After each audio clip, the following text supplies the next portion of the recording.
piège de la mort. Il y a beaucoup de gens aujourd'hui dans notre société et surtout les jeunes. On dit que les jeunes meurent plus que les vieilles personnes de nos jours, frères et sœurs. Hein? J'ai parlé avec quelqu'un, il me disait qu'il y a beaucoup de jeunes qui meurent en ce moment. Même des jeunes gagnent fait des crises cardiaques, des AVC, etc. Mais vous allez comprendre pourquoi cela arrive. La mort, elle ne vient pas comme cela, frères et sœurs. Il y a des pièges. Si quelqu'un, pour tomber dans un trou, pour mourir ou pour se perdre quelque part, il y a un piège quelque part. Et Salomon le sage, Dieu lui a donné la sagesse afin que nous aussi, aujourd'hui, nous pouvons avoir cette même sagesse que Salomon a reçue. Nous allons introduire cet enseignement dans Proverbes chapitre 14 au verset 27. Proverbes chapitre 14, verset 27.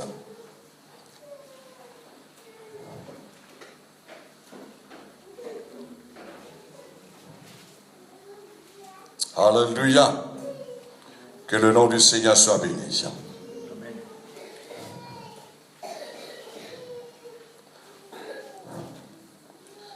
Vous avez trouvé? Nous lisons ensemble Proverbes chapitre 14 au verset 27. Est-ce que votre esprit adore toujours le Seigneur? C'est vrai? Est-ce qu'on peut adorer le Seigneur là? Yurmasanda barastutoro bashanda baba basudege. Ye sharabarastuto. Rimasanda baba baba sotokoro sharababa. Mais on va prêcher ce soir. Amen. Et l'onction de Dieu peut venir pour guérir, pour restaurer et pour remplir du Saint-Esprit. C'est pas compliqué, frères et sœurs. Mais soyez souples avec le Saint-Esprit. Verset 24, Proverbe 14. Verset 27. La crainte de l'Éternel est une source de vie. C'est-à-dire, il y a non seulement la vie, mais c'est une source de vie. Pour détourner des pièges de la mort. Amen. La crainte de l'Éternel, c'est une source de vie. Afin de nous permettre de détourner les pièges de la mort. Chaque jour, les pièges de la mort nous poursuivent, frères et sœurs. Il y a des gens, souvent de fois, ça c'était le monde en disant, hey, connais, chaque jour quand nous réveillons, la mort est toujours derrière nous. Hein? N'est-ce pas vrai? Et hier, j'ai vu telle personne, ce matin même, j'ai rencontré cette personne, quoi? C'est pas vrai? Elle est décédée. On est choqué. Mais quoi, frères et sœurs, on sait à un moment ou à l'autre, la mort, elle peut frapper à n'importe quelle porte. Il y a une autre traduction dans français courant. Salomon dit reconnaître l'autorité, c'est-à-dire la crainte de l'Éternel, reconnaître l'autorité du Seigneur est une source de vie. Cela permet d'éviter des pièges mortels. Si nous voulons éviter les pièges mortels, il faut reconnaître l'autorité du Seigneur. Nous vivons, frères et sœurs, dans un monde qui a été constitué, institué, établi par l'autorité suprême qui est Dieu lui-même. Le mot suprême, ça veut dire l'autorité supérieure. C'est-à-dire, c'est l'autorité qui gouverne sur toutes les autorités. Il n'y a aucune autorité qui n'ont pas été établies sans Dieu. Toute autorité qui existe et que nous allons voir au cours de l'enseignement a été établie par Dieu lui-même. Aujourd'hui, nous voyons, frères et sœurs, notre monde qui part en dérive. Et quoi qu'il y a les gens disent, on peut bien vivre. N'est-ce pas vrai? On peut bien vivre, non? Est-ce qu'on peut bien vivre dans notre pays?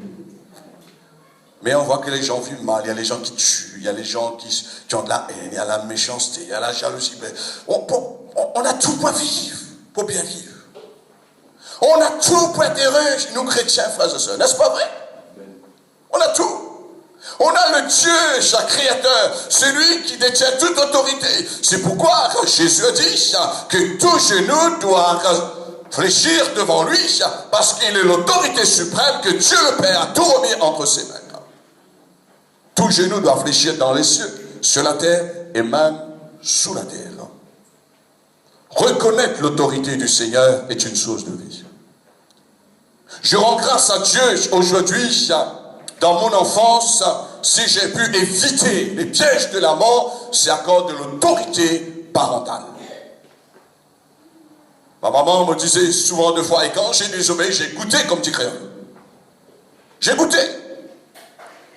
Mon père me disait, fais attention, ne marche pas avec les mauvaises compagnies. Et j'avais des copains, ils ont traversé la prison, et à cette époque, il y avait la pécade. Mais Dieu, je rends grâce à Dieu, frères et sœurs, presque 56 ans, je n'ai jamais connu, pas la prison, même pas post-police. J'étais comme tous les jeunes. Mais Dieu m'a protégé à cause de la soumission à l'autorité parentale. Parce que mon papa dit, si on n'écoute pas, on marche avec mauvaise compagnie, fiac. J'avais quoi? La crainte. J'avais le respect. Moi, mon père, bien sûr, je le reconnais comme l'autorité, mais on était amis. Vous savez, quand on obéit l'autorité, on devient amis. Il y a une soumission, là. Il y a, si vous voulez bien, quelque part, frères et sœurs, une affinité ensemble. Il y a un partage. Alors, ce que Salomon veut nous montrer, que Dieu est l'autorité suprême au-dessus de tout. Celui qui établit toute autorité, et l'autorité que Dieu établit dans cette société, ce n'est pas pour détruire notre société, c'est pour protéger la société, bien sûr, les êtres humains. Posez-vous s'il n'y avait pas les gendarmes, frères et sœurs, sur la terre. Ouais. Les gens entrent dans votre maison à n'importe quelle heure, les gens viennent vous voler, et les gens viennent vous frapper, mais les gens ne osent pas parce qu'ils ont crainte de l'autorité. L'autorité est là pour nous protéger. Et l'autorité que Dieu a établie, il y a l'autorité spirituelle dans l'Église. C'est pourquoi Paul dit que l'Église représente l'institution du Seigneur, le corps de Christ. Jésus a dit, c'est pas un homme qui a dit, je bâtirai mon Église. Et quand nous voyons, Jésus même parle en disant, si quelqu'un a péché, non pas dit à un homme, mais dit à toute l'Église, qui est cette personne, qu'est-ce qu'elle a fait? L'Église représente l'autorité de Christ, qui est son corps sur la terre. Lui, il est la tête. Alors Jésus dit, voici l'Église, le modèle. Dieu a bâti l'Église, établie sur le fondement des apôtres et des prophètes. Faites bien attention aujourd'hui entre Église et mouvement chrétien. Ça a commencé, bien sûr, dans ce grand pays en Amérique, il y a beaucoup de mouvements chrétiens. Vous savez, aujourd'hui, il y a des chrétiens qui fument, je ne sais pas, toutes sortes de drogues. Dernièrement, j'ai vu un chrétien, soi-disant un chrétien, et ça m'a dégoûté, c'est du dégoût. On dit qu'on est chrétien, puis on boucane la drogue, on met ça sur Facebook. Si j'avais un garçon comme ça, il aurait goûté comme dit créole. Il aurait goûté. Parce que je suis son père, il doit être soumis à l'autorité. Vous vous rendez compte, frères et sœurs, qu'il est en train de prendre la drogue, il rentre dans ma maison, et demain, il y a un trafic, les autorités, il y a les autorités dans les institutions de ce pays, c'est moi qui sera complice ensemble. Vous êtes là? Celui qui respecte l'autorité du Seigneur, il est dans une source de vie et cela lui permet d'éviter des pièges mortels. Combien de chrétiens aujourd'hui, il y a des témoignages, ah tu es chrétien, ah, quand on parle chrétien on dit c'est des bons gens, c'est pas vrai? Hein? Ne crois pas que les gendarmes, les autorités, frères et sœurs, ils sont bêtes. Hein? Ah, vous êtes chrétien, même les hommes politiques. Hein? Ah, vous êtes chrétien, ben, vous savez, un chrétien n'a pas le droit de frapper son prochain, n'a pas le droit de voler, n'a pas le droit de faire du mal parce qu'il croit en Dieu. Dieu est bon, Dieu est plein de compassion, de miséricorde. On doit agir comme notre Père et d'être soumis à son autorité.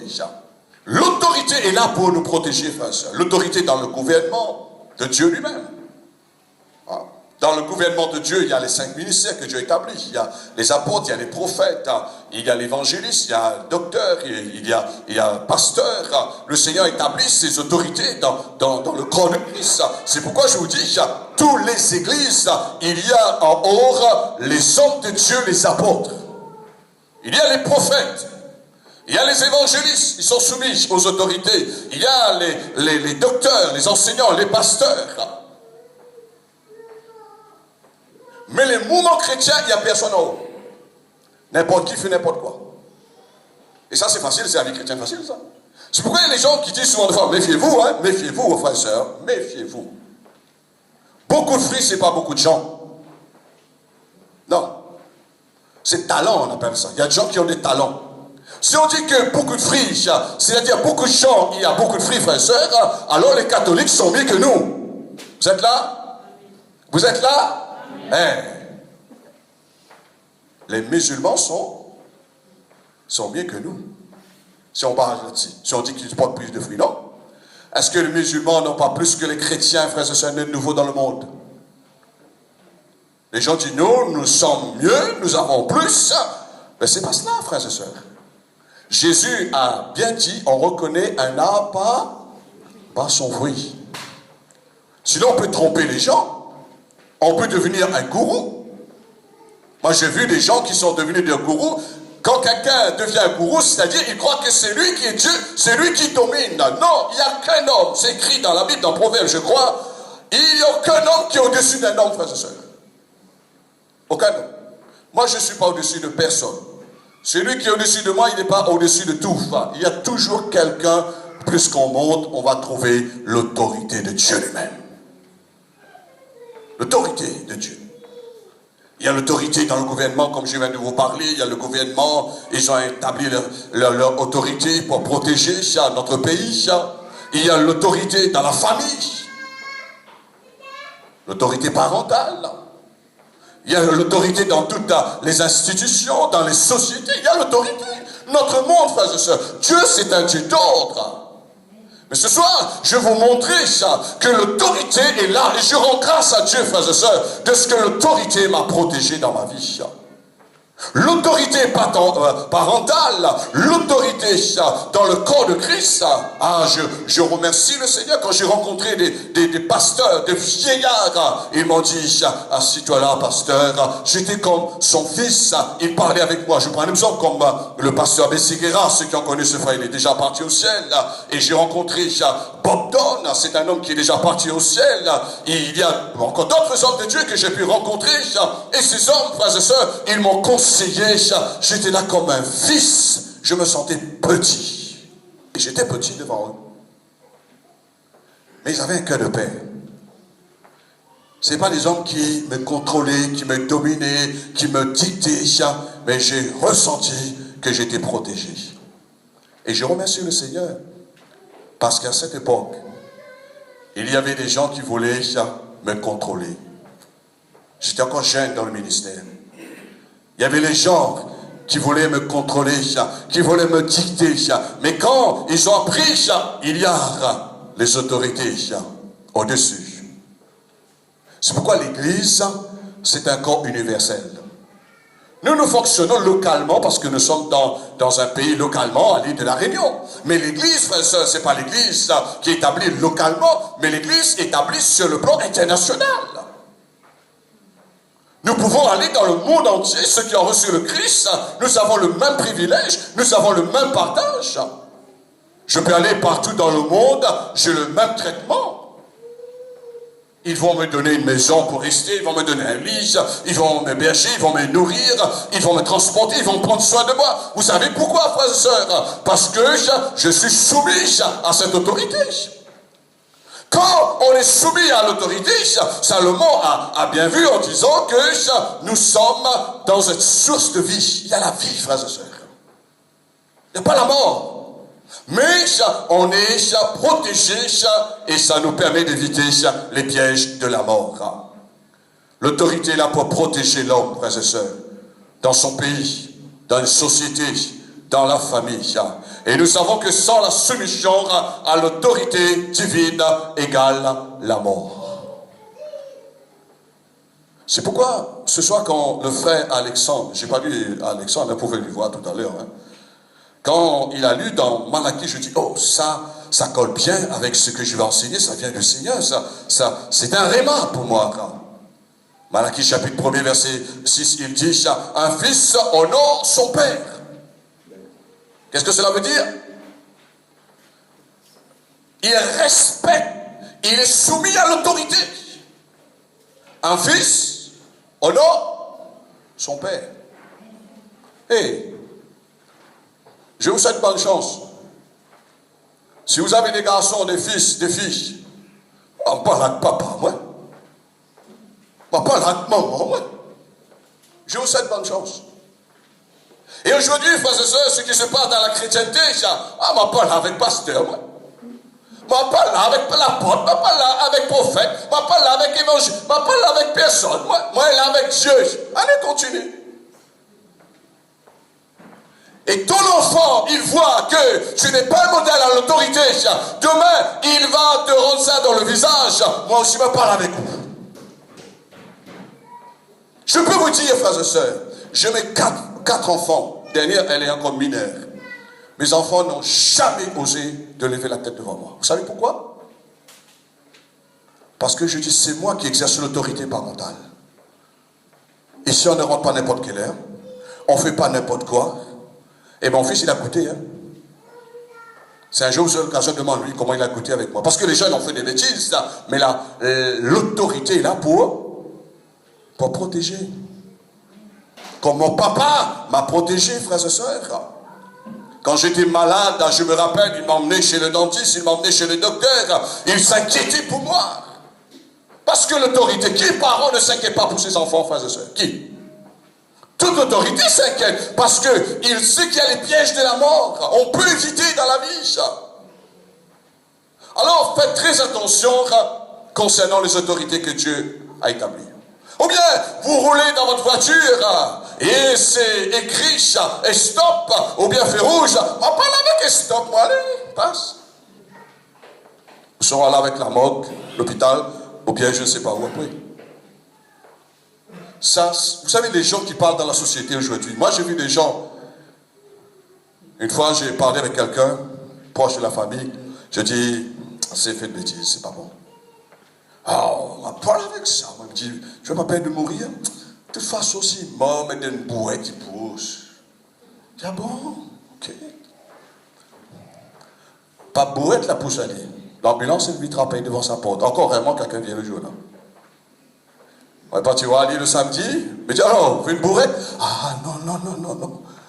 Il dit, amène-moi la case. Amène-moi la case. Traitement là. Et le samedi ensuite, je repars, j'arrive, je vois qu'il y a un paravore, je vois qu'il y a des draps blancs, mon cœur commence à sursauter, je dis, oh là là, un tel est mort. J'entre, je fais comme ça. Elle dit, Julien, ne regarde pas là, moi. Un boucle est mort, juste à côté de moi, à mon la carte. Mais il est mort, il touche bien où il est là. Mais cette même personne, il y a quelque temps, qu'est-ce qu'il m'a dit ça? Pas là que ça, ouais. Mais moi, pour ça, moi, je me bourrais. Il dit, ah bon? Mais je dis, ne parle plus pareil, bien. L'autorité est là pour nous protéger, frères et sœurs. Amen. Moi, je remercie le Seigneur quand je vois qu'il y a les gendarmes sur la route. Au contraire, si c'est possible, je me regarde, je donne un bon salut. Si c'est un ami, je le salue. Quand je rencontre le maire, je rencontre quelqu'un qui est hautement placé, qui représente l'autorité, je dis bonjour, j'ai un grand respect pour ces gens-là, parce que je sais leur position dans mon pays. Demain, j'aurai besoin de cet homme-là. Ne soyez jamais, frères et sœurs, comment dire cela, contre les autorités de votre pays. Soyez bons. C'est pourquoi la Bible dit soyez bons avec tous les hommes, frères et sœurs. Amen.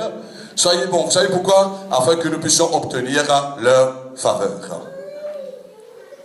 Et je continue, Malachie nous dit, un fils, il respecte, il honore son père, et un serviteur, il respecte son maître.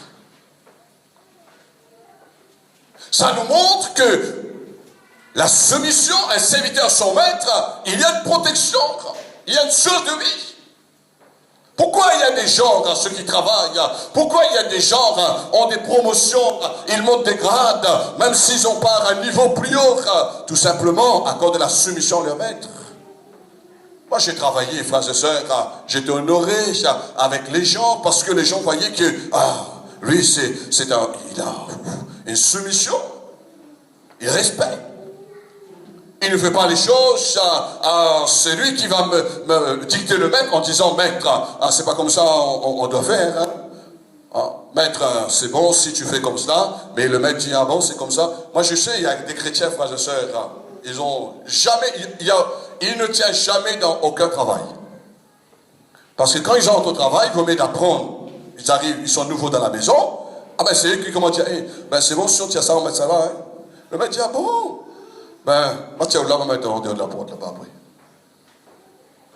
Il faut qu'on puisse honorer, soumettre à notre maître. Si je suis père, où est l'honneur qui m'est dû, dit l'Éternel. Et je suis maître, où est la crainte qu'on a de moi.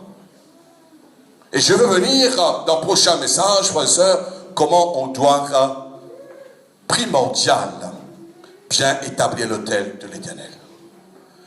Quand je parle de l'autel de l'Éternel, c'est votre vie personnelle, frères et sœurs. Comment est votre autel? Comment est votre vie? Vous savez, quand quelqu'un, sa vie est en désordre, il sait. Si quelqu'un a une baisse de tension, il sait que sa vie n'est pas normale. Si quelqu'un a une faiblesse de la nourriture, de la faim, on va sentir qu'il n'est pas normal, il n'est pas comme tout le temps. Tu sais, chacun connaît soi-même. Alors, l'Éternel dit, je suis maître, où est la crainte qu'on a de moi? Dit l'Éternel des armées, à vous sacrificateurs, qui méprisez mon nom et qui dites, en quoi avons-nous méprisé ton nom? Toute autorité, Dieu a établi, frères et sœurs. J'ai remarqué qu'aujourd'hui, il y a des chrétiens qui ne respectent plus l'autorité. Peut-être je dis, pasteur Julien, mais je respecte l'autorité, mais est-ce que tu respectes ce qui est écrit dans la parole? Les cieux, la terre passeront, mais la parole de Dieu, c'est l'autorité finale. Vous savez, frères et sœurs, l'autorité vient dans le testament de Dieu. Si Dieu nous dit c'est comme ça, frères et sœurs, on n'a pas changé. Si Dieu m'aurait dit, voici comment l'église doit être faite, l'église comment doit être établie, comment je dois exercer le ministère, mais j'aurais fait de la manière que, selon que l'Écriture me donne les conseils, ou me dit. Alors, Malachie dit, l'Éternel, il demande, où est cette crainte qui m'est due? Dit l'Éternel. Alors regardez ce que Paul maintenant parle dans Romains chapitre 12 au verset 1er. Oh, du moins c'est Romains chapitre 13, pardon. Romains chapitre 13. Malachie, il a dit cela, il a prophétisé il y a des siècles avant, mais regardez ce que Paul vient après dans Romains chapitre 13.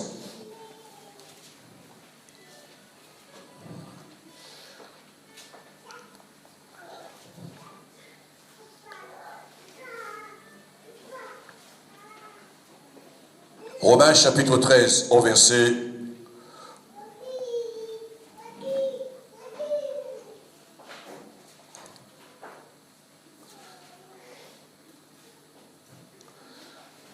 Vous avez trouvé verset 1er? Alléluia. Nous lisons ensemble. Que toute personne soit soumise aux autorités. Dites avec moi. Donc ça existe, autorité supérieure. J'invente rien. Hein? Car il n'y a pas d'autorité qui ne vienne. Donc toute autorité vient de Dieu. Et les autorités qui existent ont été instituées par qui? Pasteur Julien? Par qui? C'est pourquoi celui qui s'oppose à l'autorité, qu'est-ce qu'il fait? Il résiste à l'ordre que Dieu lui-même établit. Et malheur cette personne, hein, ce sera dans un fiel améant. Hein. Et ceux qui résistent attireront quoi? Une condamnation sûre.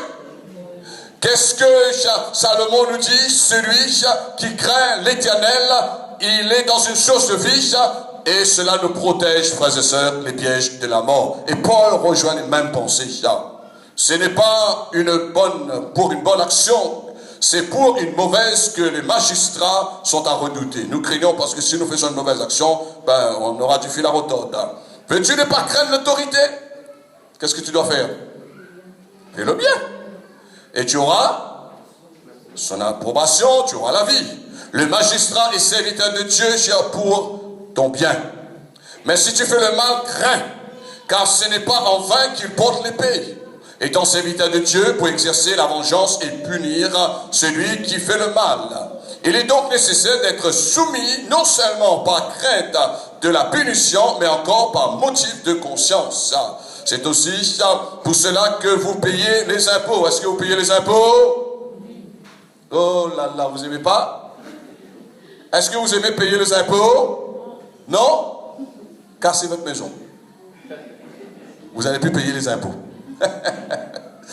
Vous savez pourquoi je dis ça? J'ai un moment. Une fois, je suis parti voir parce que mes impôts sont sortis beaucoup bien chers, trop chers.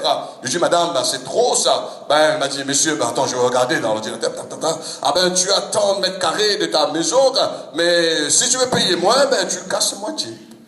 Je dis, au revoir, c'est bon. Comment je vais casser tout cela, frères et sœurs? On a investi, ben, je dis, oh, tant pis. Mais la Bible dit, il faut craindre, il faut payer. Parce que si on ne paye pas, il augmente, hein. Majoration au fur et à mesure. Car les magistrats sont les milices de qui? De Dieu, entièrement appliqués à cette fonction. Rendez à tout ce qui leur est dû, l'impôt à qui vous devez l'impôt, le tribut à qui vous devrez le tribut, la crainte aux autorités bien sûr, à qui vous devez la crainte, l'honneur à qui vous devez l'honneur. Amen. Qu'est-ce que ce soit le frère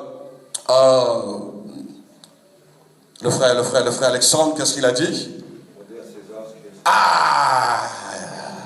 Rendez à César. C'est-à-dire, César exerçait l'autorité, il fallait payer les impôts. Gouverneur, il fallait soumettre au gouverneur pour payer les impôts. Ben, il faut rendre à César ce qui appartient à César. Est-ce que Jésus a payé les impôts lorsqu'il était sur la terre? Oui ou non? Oui, ceux qui lisent la Bible savent, mais ceux qui ne lisent pas ne savent pas. Il a dit, Pierre, vous allez partir à la pêche, vous allez prendre un poisson, vous allez trouver une pièce et vous allez payer les impôts. Enfin. Et rendez à Dieu ce qui appartient à Dieu, c'est-à-dire l'autorité qui appartient à Dieu. Vous savez, l'autorité que César exerçait, frères et sœurs, c'est Dieu qui a. Sinon, Jésus aurait dit, paye pas d'impôts. Hein. Vous savez, il y a les gens parfois qui disent, mais obéis à Dieu, mais obéis pas à l'homme. Mais obéis pas à impôts. Paye plus d'impôts. Brûle, feu rouge, brûle, stop. Vous allez me dire après. Mais faites pas, hein, parce que Pasteur Julien ne vous conseille pas de le faire. Hein. C'est juste pour vous interpeller ce soir.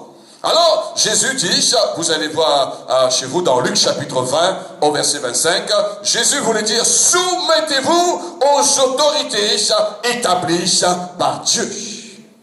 Soumettez-vous à l'autorité que Dieu a établie, frères et sœurs. Maintenant, je vais vous donner quelques points.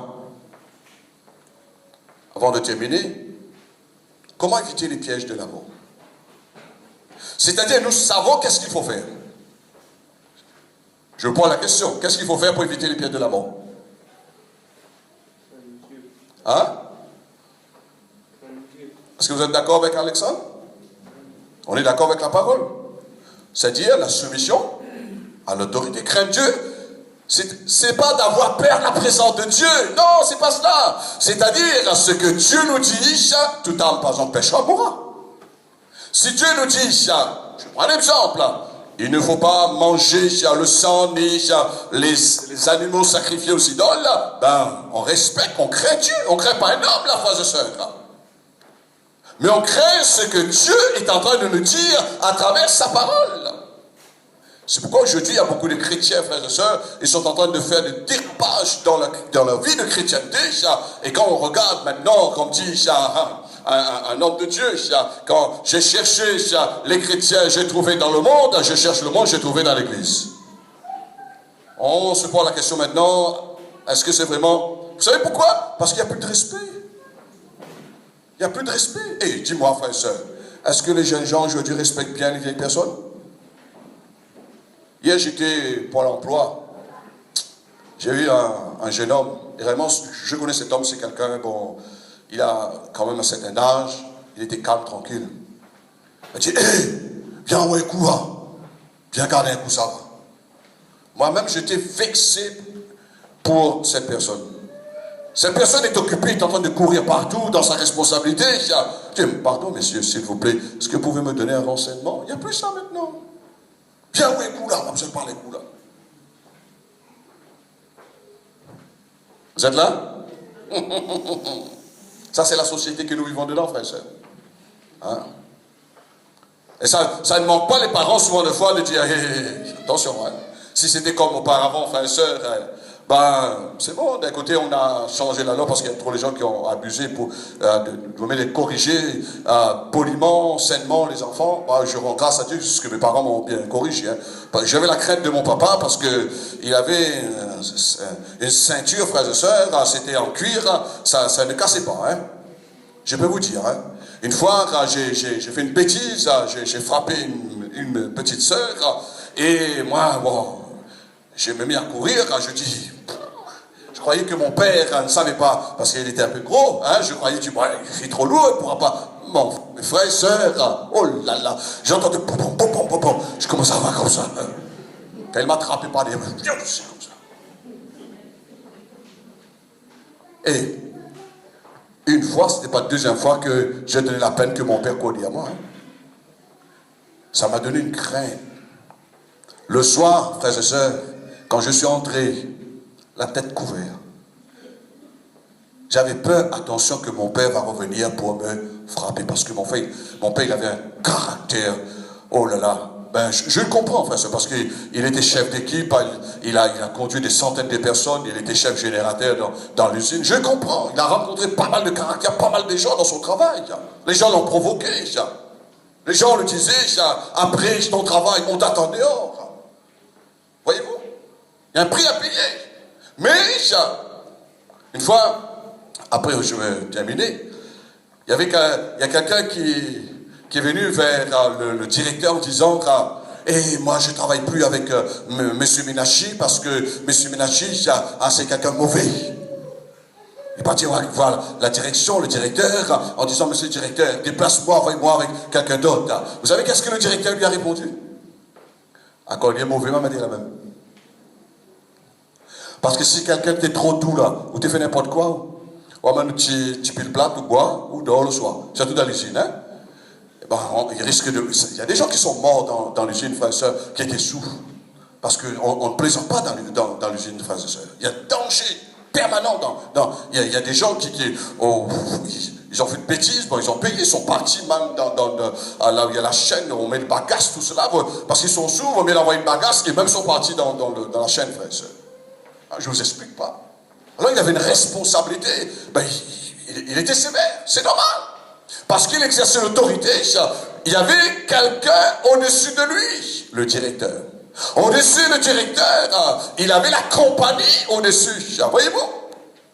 Alors je vais vous donner, pour éviter les pièges de la mort, des points qu'il faut faire très attention parce que je sais, par expérience, ce n'était pas facile pour moi d'obéir aux autorités. Et aujourd'hui, je peux vous dire, frères et sœurs, vous avez des enfants, les enfants n'aiment pas obéir les autorités.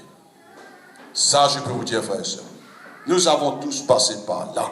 Et lorsque on dit les enfants, ah c'est fait de bêtises, est-ce qu'on dit cela pour les ennuyer? Non, on veut les protéger des pièges de la mort. Joue pas avec le feu, ça va te brûler. Ne joue pas avec le couteau, ça va te blesser.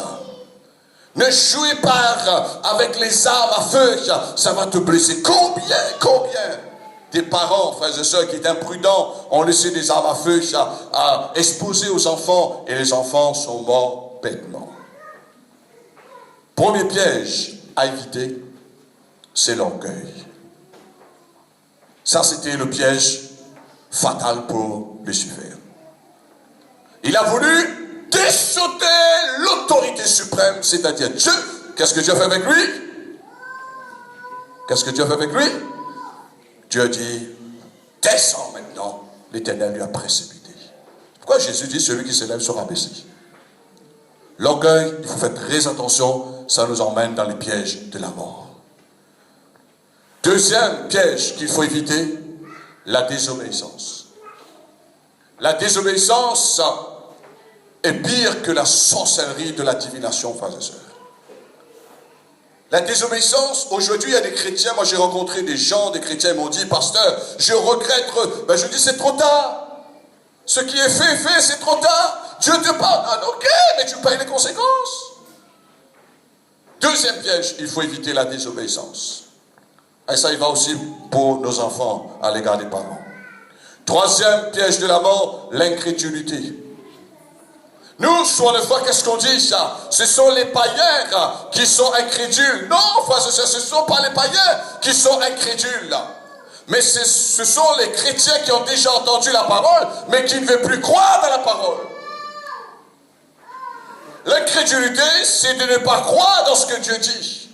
Mais les païens, frères et sœurs, ils ne peuvent pas être incrédules parce qu'ils n'ont pas reçu la parole de Dieu. Ils ont besoin de recevoir la parole de Dieu. Et la foi vient ce qu'on entend lorsqu'on a la foi dans notre cœur. C'est pourquoi Jésus a reproché à ses disciples en disant race incrédule. Et Jésus a dit, regardez, ce centenaire romain, lui, il a dépassé le peuple de Dieu qui a reçu la parole. L'incrédulité, c'est le piège de la mort. De ne pas croire. Quand Dieu nous parle, on ne croit pas dans ce que Dieu nous dit. Quatrième piège, non-respect à l'égard de Dieu. Parfois, dans l'ignorance, on peut dire, bon, ça va une fois, deux fois, trois fois. Mais quand quelqu'un n'a plus de respect, dimanche, j'ai prié pour quelqu'un, il est venu devant, je veux dire, jeune homme, ben, tu vas jeter ton chewing-gum, après je vais prier pour toi. On veut recevoir l'onction, bien.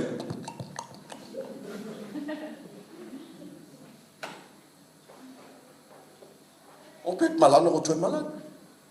C'est pas le pasteur, c'est pas la parole, c'est pas le Saint-Esprit, mais manque respect pour Dieu.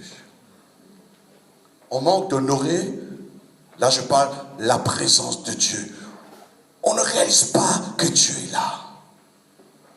On ne réalise pas, on ne donne pas l'intention à Dieu. On croit que tout est permis. Tout est permis. Parfois j'entends les gens qui rentrent dans la présence du Seigneur, il y a des paroles vaines, des paroles insensées qui sortent. On ne peut pas, on ne respecte pas Dieu. Là. On doit honorer Dieu. La Bible dit, Ecclésiaste nous dit, lorsque tu rentres dans la maison de Dieu, tu dois prendre garde. Lorsque tu poses tes pieds, tu dois respecter. Et avant de lever ta voix, toi tu es sur la terre, Dieu est au ciel. Là. Ne sois pas dans la précipitation. Ne lance pas des paroles vaines comme ça devant Dieu. N'allez pas dire à Dieu n'importe quelle parole. Mais il vaut mieux quand nous disons quelque chose, on sait que c'est écrit dans la parole. Là. On honore Dieu à travers sa parole, frères et sœurs. Hein? Pas à travers notre colère, pas à travers, je ne sais pas, hein, avec nos mécontentements, ça honore pas Dieu, frère. On doit honorer Dieu avec sa parole, parce que Dieu honore sa parole. Là. Et moi, quand je prie, quand je loue, quand j'adore Dieu avec sa parole, je sais que Dieu, dans son ciel, il y a un grand sourire. Parce qu'on a compris sa parole, on le respecte. Cinquième piège de la mort qu'il faut éviter, manque de soumission. C'est pourquoi la Bible dit, soyez soumis les uns les autres, l'homme, la femme, soyez soumis aux anciens, soyez soumis aux vieilles personnes. J'ai remarqué aujourd'hui dans l'église, il y a des chrétiens de façon qu'ils saluent des vieilles personnes comme si c'est leur maman. Hein? Il y a des enfants qui passent à côté des vieilles personnes souvent de fois, si c'est possible, ils vont... Hein? Il n'y a plus de respect. Je dis, pousse à vous là-bas, gêne-nous là. Manque de soumission. Et cette soumission, si nous n'avons pas cela dans notre vie, ce que nous allons reproduire dans la société. Et quand nous arrivons dans la société, on dit, les gens ne respectent pas les chrétiens. Non, c'est les chrétiens qui ne respectent pas Dieu.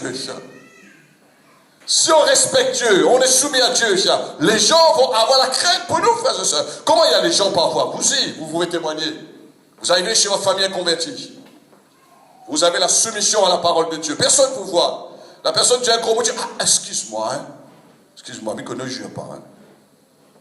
Pourtant, vous n'êtes pas le président de la République. Devant le président de la République, peut-être il va dire, monsieur le président, tu es un menteur, Dieu ceci, Dieu cela. Mais devant toi, il va dire, excuse-moi, ça va chapper tout seul.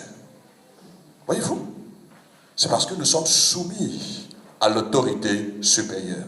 On évite les pièges de la mort. Sixième piège à éviter.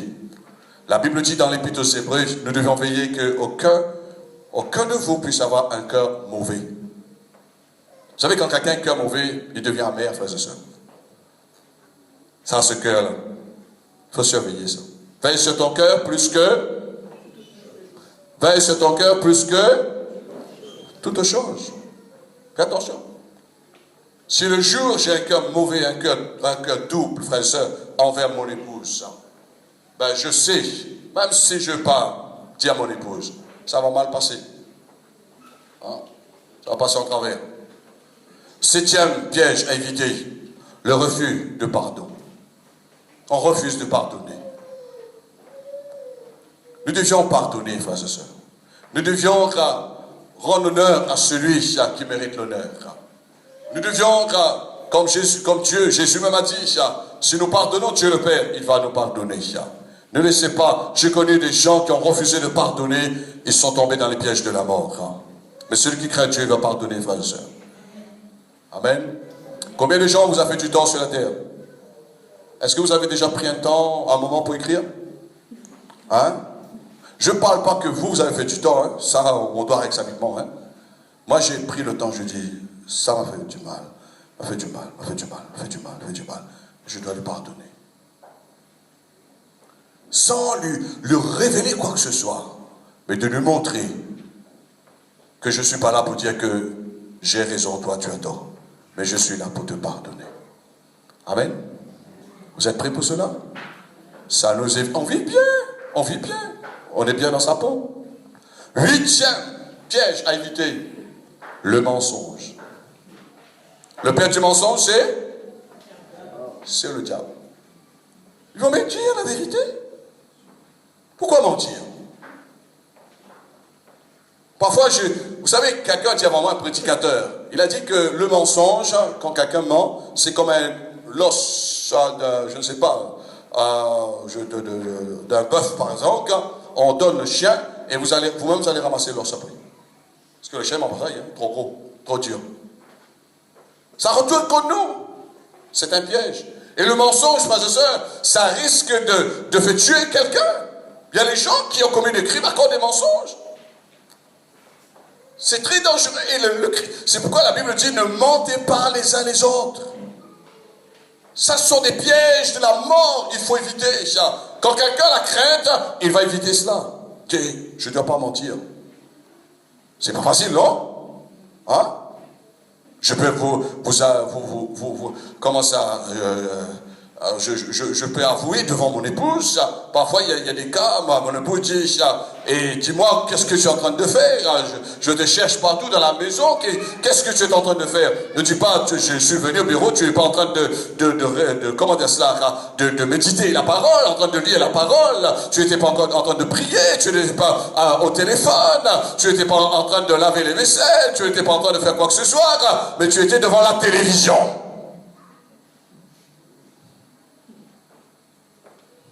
Vous êtes là?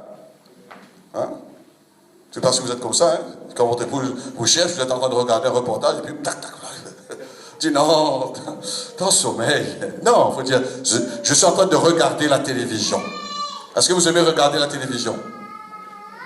Hein? Les chrétiens, les trop spirituels, gardent plus télévision.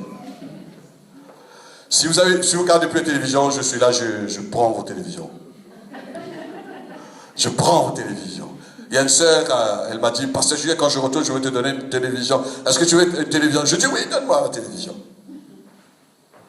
Après, je vais vous expliquer plus tard qu'est-ce que je veux faire ensemble. Frères et sœurs, nous ne sommes pas 100%, c'est-à-dire totalement spirituels. L'homme, il est composé de 3 parties, frères et sœurs. L'esprit, l'âme, le corps. Le corps a besoin, frères et sœurs. Comment? Bon, je ne rentre pas dans le détail, mais il ne faut pas, frères et sœurs. Parfois, on essaye de voiler la face en disant, moi, je prends l'exemple, ne croyez pas en disant, Pasteur Julien, c'est quelqu'un qui prêche, qui prie, qui chasse les démons, qui guérit, 100% dans le monastère enfermé. Non. Je connais, moi-même, je connais la maîtrise. Qu'est-ce qu'il faut regarder, qu'est-ce qu'il ne faut pas regarder. Chacun connaît, frères et sœurs. Et j'ai été enseigné par mon pasteur quand j'étais jeune chrétien en disant qu'avec le même bouton, on l'a allumé, avec le même bouton, tu en as ici. Quand les bons gardent, quand les pas bons gardent pas. On est arrivé combien? Piège? 8e. 9e piège de la mort. Vaine gloire. Ne cherchez pas une vaine gloire, frères et sœurs. Ne cherche pas d'avoir un titre un jour dans le monde en disant qu'on était quelqu'un. Non, tout ce qu'on va faire, c'est pour la gloire de Dieu, frères et sœurs. Ne cherchez pas une vaine. N'attends pas que les gens vont vous élever, frères et sœurs. Les mêmes gens qui ont dit Jésus, Hosanna, lorsqu'il est entré à Jérusalem, ils ont emmené des paniers, ils ont emmené des rameaux, mais ces mêmes gens, quelques temps plus tard, ils ont dit Grâce est finie. N'attendez pas, vaine gloire, frères et sœurs, c'est un piège de la mort. La Bible dit, lorsque tu es à table, toujours proverbe, en face d'un grand rat, mets le couteau à ta gorge, c'est-à-dire, parle pas trop. Parfois, peut-être vous allez trouver un secret, vous allez dire, pourquoi Pasteur Julien, quand il prêche, il parle beaucoup, mais quand il ne prêche pas, il parle pas trop, lui. Vous savez pourquoi? Ça fait plus de 30 ans que j'ai lu, je relis le livre des proverbes. Et je vous donne un conseil. Plus que vous allez lire les livres des proverbes, vous allez acquérir la sagesse. Vous allez recevoir la sagesse. Et plus que vous allez lire les livres des proverbes, vous allez connaître vous-même, vous allez connaître l'être humain, frères et sœurs. Vous allez déceler les pièges du diable à travers les livres des proverbes. Va vous montrer, il y a beaucoup de pièges, frères et sœurs. 10e piège. Que le diable, il veut basculer les gens dans le piège de la mort, c'est d'avoir une trop haute opinion de soi-même.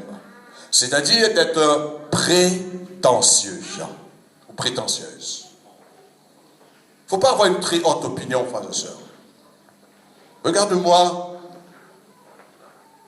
dans le monde entier, dans l'océan Indien, plus particulièrement, les hommes de Dieu qui sont avant moi, les anciens, ils ont reconnu à travers mon ministère une œuvre apostolique.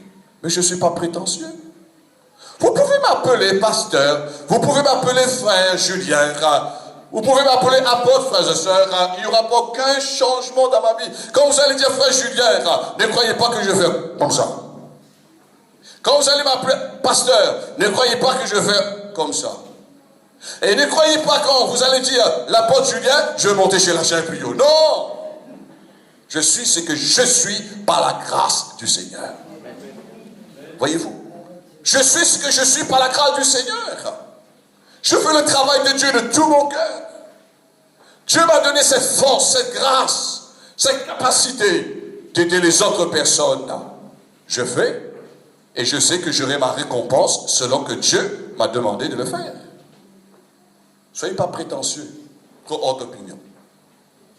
Parce que les gens parfois disent, moi je veux faire ça, je veux faire ça, je veux faire ça. J'ai bien aimé l'exemple, le témoignage de David Yanguichot, ce que le Seigneur lui a montré. Il croyait qu'il était un peu prétentieux en disant qu'un jour, il aura une très belle couronne là-haut dans le ciel. Et le Seigneur lui a montré en disant, non, tu n'auras pas une plus belle couronne, mais c'est une petite sœur dans l'église.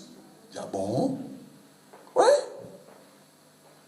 Parce qu'elle était dans le secret, individuellement dans sa chambre. Elle a prié, jour et nuit, pour les âmes. C'est elle qui aura la plus grande couronne un jour dans le ciel. Dieu va nous donner ce qu'il nous a demandé de le faire. Si quelqu'un demain matin arrive chez moi, dit, Pasteur Julien, je suis venu pour nettoyer ta cour. Je dis, ben allez, je lui rends service, allez. Mais après, tu termines en disant, Pasteur Julien, ça fait 20 euros. Je dis, non. On n'a pas fait condition pour 20 euros, nous. Tu as dit, tu viens nettoyer ma cour, c'est tout. Mais avec Dieu, c'est la même chose, frères et sœurs. On fait les choses et puis on dit, Dieu, donne-nous. Non, ça ne marche pas comme cela. Et un homme de Dieu a dit cela avant moi, c'est Samuel Azakazian, en disant que on peut travailler pour Dieu sans que Dieu travaille avec nous. Et voilà, la déception arrive, il n'y a pas de récompense. Un des secrets que je vous donne, il y a encore beaucoup de secrets, frères et sœurs, si vous voulez être récompensé, avoir la bénédiction de l'Éternel qui vous enrichit et qui vous suit aucun chagrin. Faites ce que Dieu vous dit, frères et sœurs, et vous allez voir la récompense. S'il n'y a pas de récompense, il faut arrêter. Après 30 ans dans le ministère, frères et sœurs, j'ai jamais eu un salaire fixe avec l'Église. Je n'ai jamais demandé. Ça va jamais attirer mon esprit, mon intention de dire un jour j'aurai un bon salaire. Non, ça jamais. Je ne pense pas à mon âge, frère et sœur, que je vais chercher cela. Non, ça ne m'intéresse pas. Vous pouvez me donner un sable demain en disant, Pasteur Julien, quand si tu es libre, il y a un peu de canne à couper. Tu peux couper de canne. Vous allez trouver la pote pour couper les cannes. Paul était faisait des tentes. N'est-ce pas vrai? Paul n'a jamais imposé quoi que ce soit. Si on fait le travail de Dieu, moi j'ai reçu l'expérience des anciens. Si on fait le travail de Dieu, Dieu s'occupera, frères et sœurs, de nous. Et Dieu ne m'a jamais abandonné. Dieu ne m'a jamais délaissé. Au contraire, je dis, Seigneur, je ne veux pas telle bénédiction. Seigneur, je ne veux pas, Seigneur. Mais Dieu dit, c'est trop tard, mon enfant. C'est trop tard. Parce que tu as pris un chemin qui t'a emmené dans ma bénédiction. Quand quelqu'un a déjà entré dans le chemin de la prospérité, frères et sœurs, c'est trop tard, on ne peut plus reculer en arrière. Je peux me dire, Dieu, arrête de me bénir. Dieu me donne, frères et sœurs, tous les jours, Dieu me donne. Vous savez pourquoi? Parce que je ne suis pas prétentieux. J'ai parlé ça avec mon épouse. Je ne pense pas qu'aucun homme de Dieu a déjà expérimenté ça à Madagascar. Un pays bien pauvre. Le manquer me des larmes pour pleurer. Pasteur Médard m'a emmené en disant, Pasteur Julien, c'était en fin de l'année, mois de décembre, allons visiter les chrétiens. On ne peut pas les visiter dans la maison parce que Tananarive est tellement grand. Et ça va perdre beaucoup de temps, beaucoup de carburant, il y a beaucoup d'embouteillages aussi avec des millions de personnes, mais on va visiter les chrétiens dans leur travail, dans leur business. On est parti à pied. On passe là, il y a des frères, des sœurs qui vendent des chaussures, rencontres, l'autre qui vendent des légumes, l'autre qui vendent des viandes, des vêtements. Vous savez qu'est-ce qui m'a touché? Et à chaque fois quand je termine la prière, il me donne une offrande. J'étais gêné parce que j'aime pas récolter les offrandes comme ça en plein air. J'aime pas. Mais ma femme est là, je dis, prenez. Parce que ça me distrait, ça me gêne l'argent. Ça me gêne. Quand je suis venu pour travailler dans le ministère, mais je ne peux pas refuser ces gens parce que j'ai vu leur cœur, leur générosité. Ils ont été bénis, Dieu les a bénis. Mais après j'ai compris. J'ai compris. C'est juste pour les permettre de recevoir plus de bénédictions. Je dis, je ne peux pas les priver de la bénédiction de Dieu à travers le ministère que Dieu m'a donné. Quand on fait le travail de Dieu, ça ne nous préoccupe pas, frères et sœurs. Est-ce que je peux faire face? Est-ce que je peux payer cela? Comment Dieu, je vais m'en sortir? Moi, je peux vous dire, frères et sœurs, si on obéit Dieu, on fait exactement ce que Dieu nous dit, pas plus, pas moins, le Seigneur, il va nous récompenser. 11e piège à éviter, l'esprit indépendant. Quand quelqu'un a un esprit indépendant, et vous allez voir 12e que nous allons terminer, où ça va lui emmener, ça veut dire qu'il n'y a plus d'autorité pour nous. C'est comme un enfant, il est livré lui-même. Son papa est encore là, mais comme si son papa n'est plus là. Sa maman, il est un peu comme le fils prodigue. Un esprit indépendant. Ça me fait rappeler, peut-être vous aussi vous avez passé par là en disant, tout le temps, papa, maman, est en train de me commander, en train de me dire, lève-toi, fais ceci, fais cela. Mais quand on aura mon âge, quand on aura 18 ans, il reste plus dans la case, moi. Il reste plus dans la case, mais il revient toujours. Problème quand il chauffe, il dit, papa, maman. Et parfois, vous savez, il passe pas par papa, il passe toujours par maman. Parce qu'il connaît maman le cœur plus tendre. Parce que maman porte l'enfant.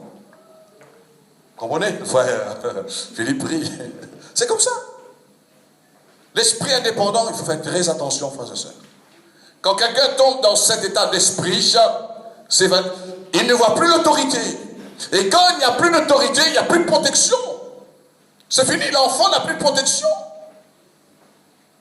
Pourquoi? Je prends un exemple. Pourquoi il y a des gens dans la société? Je prends l'exemple de ma fille.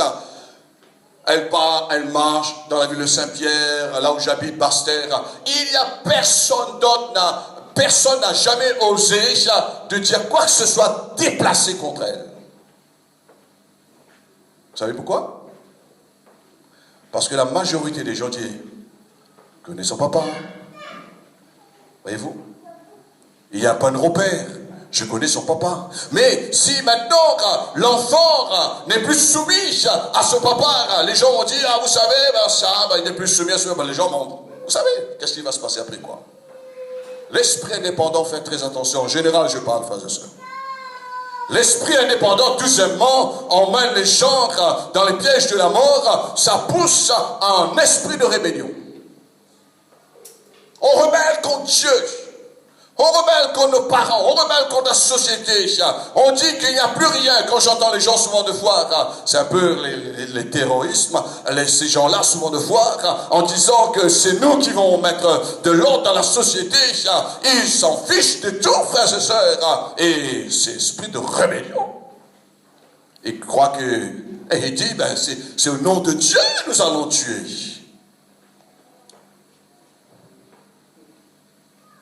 Et pourtant, Dieu dit, dans sa parole, plus fort, tu ne tueras point. C'est bon de connaître notre cahier, ce qu'il y a concernant l'autorité. Ça nous permet, pourquoi, frères et sœurs, pourquoi la Bible nous dit, enfants, nous devions obéir à nos parents. Pourquoi la parole de Dieu nous donne ce conseil? Le Seigneur dit, honore ton père, ta mère, afin que tu vives longtemps et que tu sois heureux. Ça veut dire qu'il y a l'autorité. L'autorité emmène la protection et l'autorité emmène la bénédiction. La bénédiction, c'est pas tirer, frères et sœurs, c'est la cloche. Galang, galang, Seigneur, donne-moi, Seigneur, je vais. Non, tu es soumis. J'aime bien cet exemple de la soumission, le centenier romain. Seigneur, lui qui avait l'autorité, lui qui dirigeait une centaine de personnes sous sa responsabilité, il disait Seigneur, il a reconnu à travers la personne du Seigneur la plus haute autorité, le pouvoir le plus élevé, en disant Seigneur, je ne suis pas digne que tu rentres sous mon toit, moi qui ai aussi l'autorité sur mes soldats. Quand je dis l'un va, il part, quand je dis l'autre vient, il vient, mais Seigneur, moi je ne peux pas te commander, moi. Parce que ton autorité est plus grande. Ton autorité est plus haute, Seigneur. Ton autorité est suprême. Mais Seigneur, c'est pas la peine que tu te déplaces. Mais dis seulement un mot et mon serviteur sera guéri. C'est là que Jésus a dit, il m'étonne lui. Est-ce que je dis on peut encore étonner le Seigneur? Est-ce que c'est possible? Oui. Avec la soumission à l'autorité, on peut étonner le Seigneur. Mes enfants m'étonnent, moi. Quand je vois mes enfants à leur âge, je dis rien. Je ne commande pas parce qu'ils ont pris leur particulier. Ils ont la responsabilité. Mais quand je vois qu'ils bougent en soumission, en respectant l'autorité, je dis ils vont être bénis. Ils vont être bénis. C'est normal, ce que la parole de Dieu nous enseigne. Alors, faisons très attention avec un esprit de rébellion. Le diable, frères et sœurs, c'est un esprit de rébellion. Je ne vous souhaite pas un jour, lorsque vous allez tomber contre un démon de rébellion. Je ne vous souhaite pas. Vous allez entendre des paroles, des injures. Vous allez entendre des mots. Ils vont vous insulter. Ils vont vous injurier. Ils vont vous salir. Ça me fait rappeler un jour, il y avait un frère qui ne respectait pas l'autorité et il y avait un esprit de rébellion en lui. Il croyait, et partout qu'il arrivait, frères et sœurs, il était remarquable. Il croyait qu'il venait chercher le démon comme ça. Il était un peu costaud, musclé. Le vin dressé comme ça. Du nom de Jésus. Vous savez qu'est-ce que le démon lui a dit? Belle vieille sage. Allez.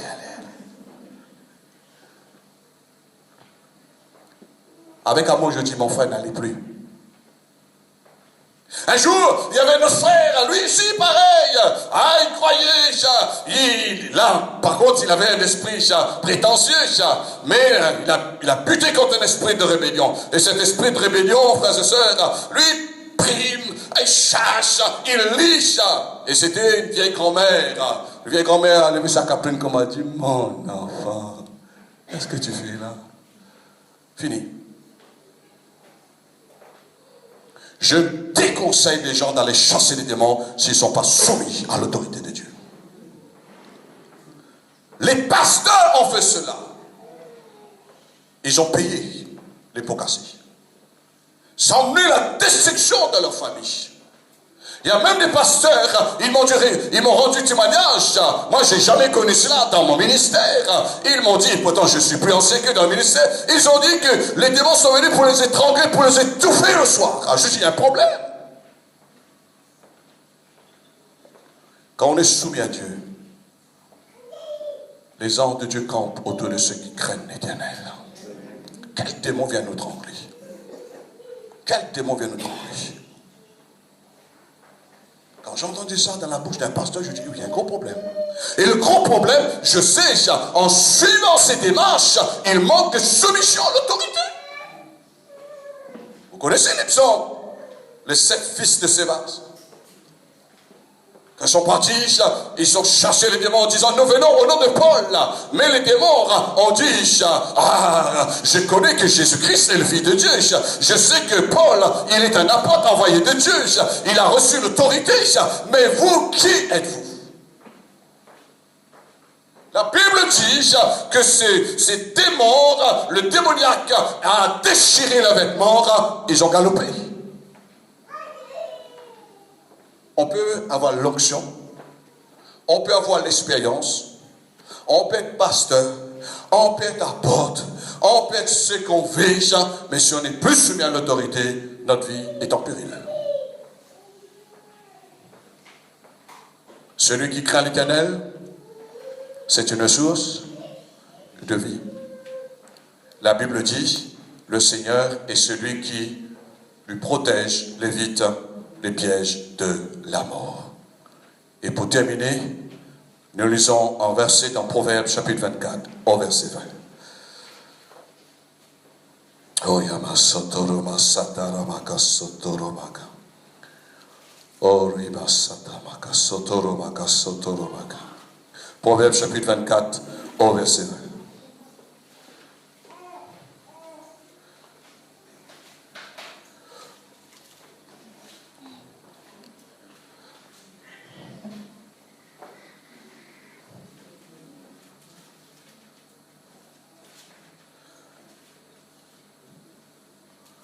Non, je me suis trompé là. Attends, je regarde.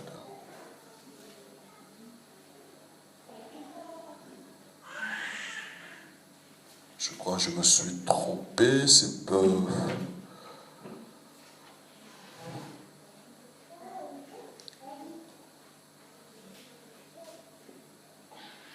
Proverbe 24, je dis. Au verset... Il n'y a pas de verset 20. Non, non. Hein? Ah non, je suis dans le psaume. Ah, excuse-moi, je suis dans le psaume.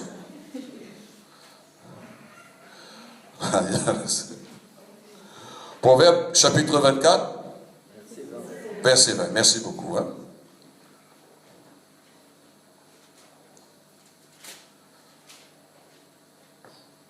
Même le pasteur peut tromper, non? Hein? Parce que je suis 100% que spirituel, mais je suis humain. Amen. Car il n'y a point d'avenir pour celui qui fait le mal, la langue des méchants s'éteint. Mon fils, crains l'Éternel et le roi. Ne te mêle pas avec les hommes remuants. Amen. Et dans une autre traduction, toujours français courant, il nous est dit, ne t'associe pas à ceux qui veulent tout changer. Je suis converti en 79. L'évangile que j'ai reçu, la doctrine que j'ai reçue, c'est resté là, le même évangile. Parce qu'aujourd'hui, il y a certains évangiles qui est prêché, c'est trop bon marché. C'est un évangile que les gens peuvent faire n'importe quoi. Et c'est pourquoi n'importe qui fait n'importe quoi aujourd'hui dans le corps de Christ. Voilà le problème. Parce qu'il manque la crainte de l'Éternel. Et je dis, Seigneur, je sais que tu ne vas pas venir tout de suite parce que quand je regarde les chrétiens, les gens, surtout les jeunes, comment ils vivent la vie chrétienne, je dis, Seigneur, il y a encore à faire dans ce pays. Parce qu'on voit que les gens veulent changer maintenant. On voit le comportement des chrétiens aujourd'hui, des jeunes. La première chose qu'on doit remarquer, frères et sœurs, on doit discerner chez un chrétien, s'il a respect, s'il honore ses parents. C'est bon, tu dis chrétien, mais est-ce qu'il honore ses parents? Est-ce qu'il honore son prochain? Est-ce qu'il est quelqu'un qui fait du bien? Est-ce que quelqu'un, il a la crainte de Dieu? Est-ce qu'il respecte le roi?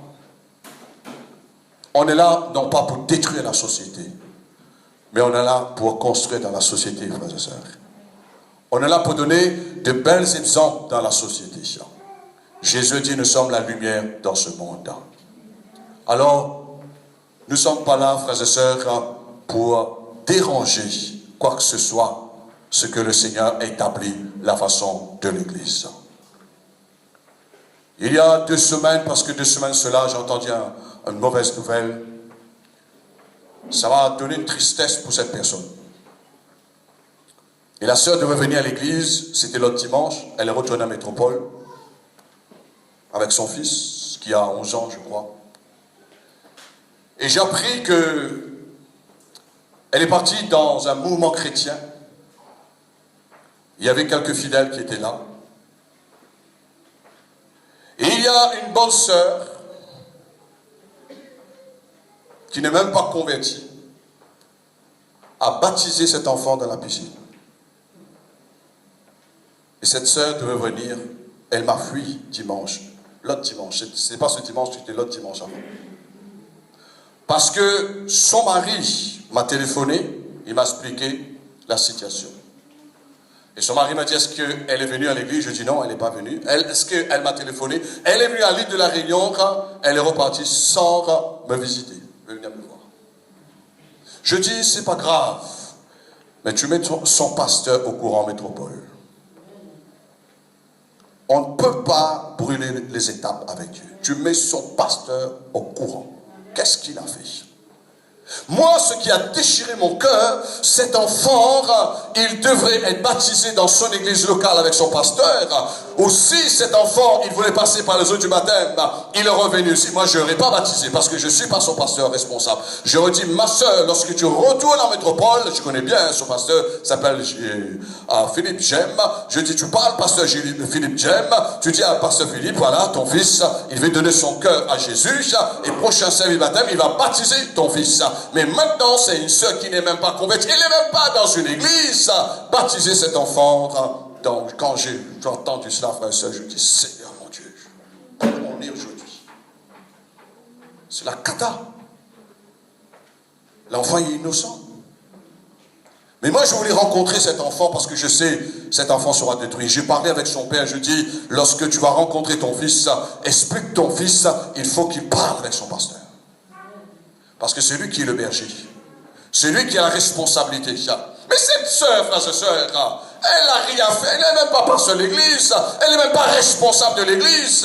S'il y a les gens qui sont malades, il y a les gens qui sont décédés, il y a l'activité dans l'église pour encourager les gens, mais elle vit sa vie, c'est comme si elle a fait quelque chose de bien.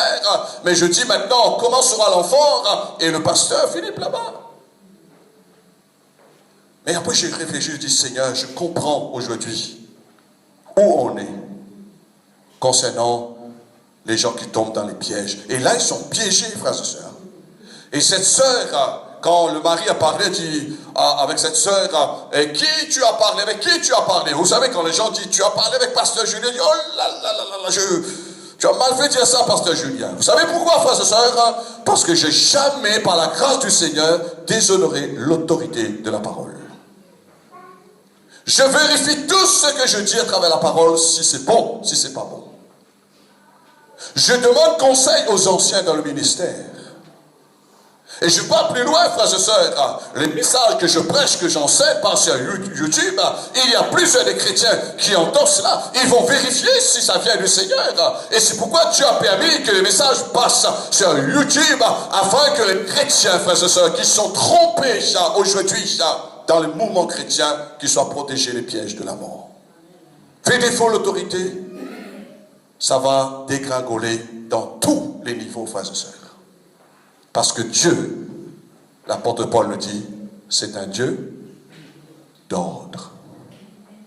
C'est un Dieu d'ordre. Notre société est en désordre, frères et sœurs.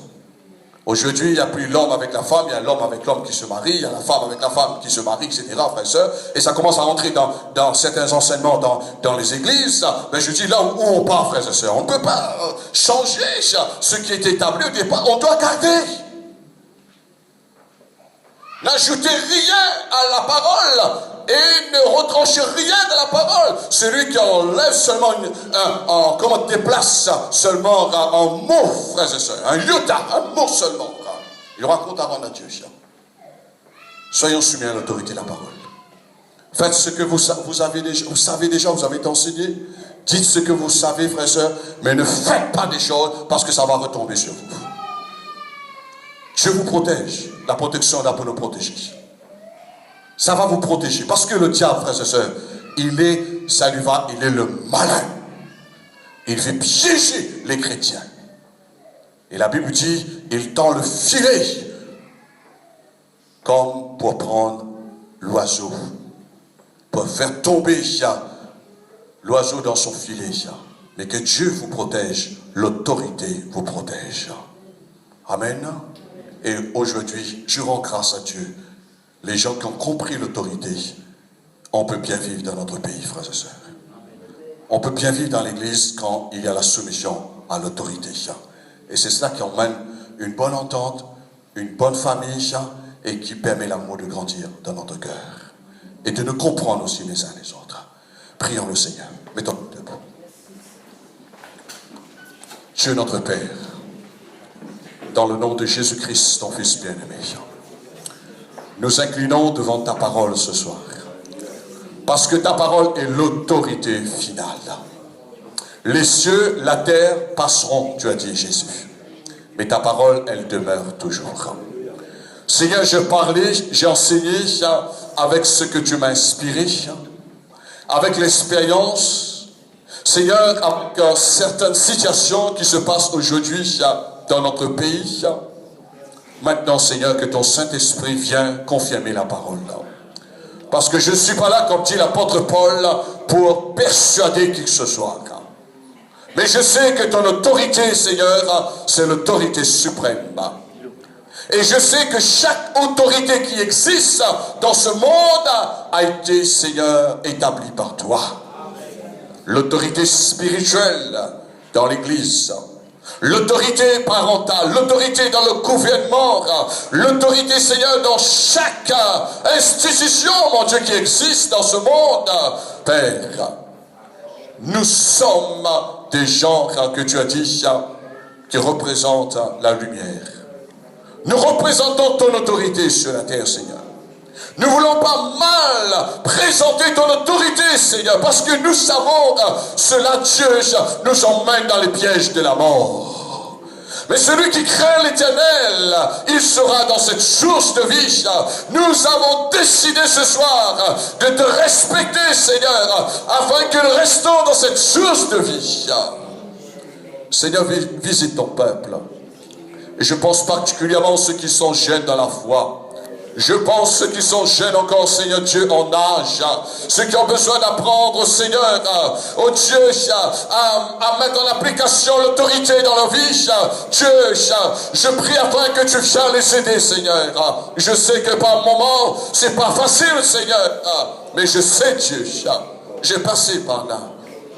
Seigneur, lorsque les anciens m'ont repris, lorsque les anciens m'ont conseillé, Seigneur, lorsque les anciens m'ont expliqué comment l'Église doit être instituée, je sais, Seigneur, j'avais un choix à faire, Seigneur Dieu, et je ne regrette pas, Seigneur, d'avoir fait ce bon choix, mon Dieu, parce que je sais aujourd'hui, je ne suis pas une souris, Seigneur, à la tête, mon Dieu, à la place d'un éléphant, mais je suis, Seigneur, là, l'autorité que je suis, Seigneur, je me trouve, Seigneur, à la queue de cet éléphant, Père. Mais toi, tu as l'autorité, Seigneur, que devant nous. Et je prie ce soir, Seigneur, afin que nous puissions, comme dit ta parole, nous soumettre sous la main puissante de Dieu. Nous voulons nous soumettre sous l'autorité, sous la main puissante de notre Père. Et tu vas dire, temps convenable, Seigneur, tu vas nous élever. Nous voulons attendre, Seigneur. Il y a un temps convenable pour chaque personne qui est soumise à l'autorité suprême. Et que le diable, ce soir, soit détrôné. Là où il a voulu établir son autorité, Seigneur, dans la rébellion.